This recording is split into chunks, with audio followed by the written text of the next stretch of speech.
টাঙ্গাইলের গোপালপুরে ঝিনাই নদীর ব্রিজ ভেঙে যাওয়ায় দুর্ভোগে পড়েছেন অন্তত ১০ এলাকার মানুষ। কচুরিপানার ওপর দিয়ে ঝুঁকি নিয়ে হেঁটে পারাপার হচ্ছেন তারা। ব্রিজটি নির্মাণ কাজ নিয়েও অনিয়মের অভিযোগ তুলেছেন এলাকাবাসী। এলজিইডির দাবি, মাটি সরে যাওয়ায় তা ভেঙেছে। স্বাস্থ্যকর অল টাইম ফ্যামিলি কেক, সব সময় অল টাইম হেলদি লাইফ। পানিতে ভরপুর ঝিনাই নদী, জমেছে কচুরিপানার স্তূপ। তার ওপর দিয়ে ঝুঁকি নিয়ে হেঁটে নদী পার হচ্ছেন স্থানীয়রা। অথচ আছে ব্রিজ, তবে তা ভাঙা। টাঙ্গাইলের গোপালপুরের বনমালী এলাকায় ২০০৬ সালে নির্মিত হয় ব্রিজটি। গেল শুক্রবার হঠাৎই ভেঙে যায় বেশ খানিকটা অংশ। এতে বিপাকে পড়েছেন বনমালীর জামতুল সহ অন্তত ১০ গ্রামের মানুষ।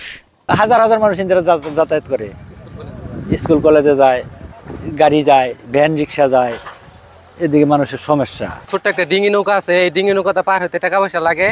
তারপরে মনে করেন প্রতিদিন ৭-৮ বার যাওয়া লাগে। কর্তৃপক্ষের কাছে আমাদের আবেদন, ব্রিজটা তাড়াতাড়ি যাতে একটা সংস্কারের ব্যবস্থা করে। ব্রিজটি নির্মাণের পর ১৮ বছর পেরিয়েছে। ভেঙে যাওয়ায় ক্ষুব্ধ এলাকাবাসী। কাজের মান নিয়েও তুলেছেন নানা প্রশ্ন। ব্রিজ যখন ভাঙলো তখন আমি এখানে ছিলাম, ব্রিজের ওই ধারে দাঁড়াইছিলাম।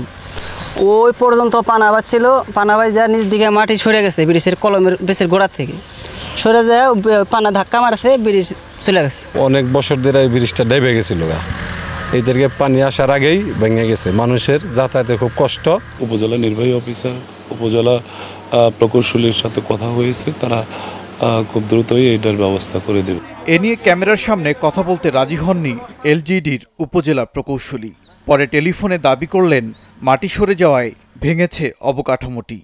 অনেক পুরানো ব্রিজ, বিধায় এই কচুরিপানার চাপ এবং মাটির নিচের স্কারিং বলে এটাকে। মাটির নিচের থেকে আপনার যে আমাদের পিয়ার ছিল, পিয়ারের নিচ থেকে মাটি সরে গেছে, তারপর জিনিসটা দেবে গেছে।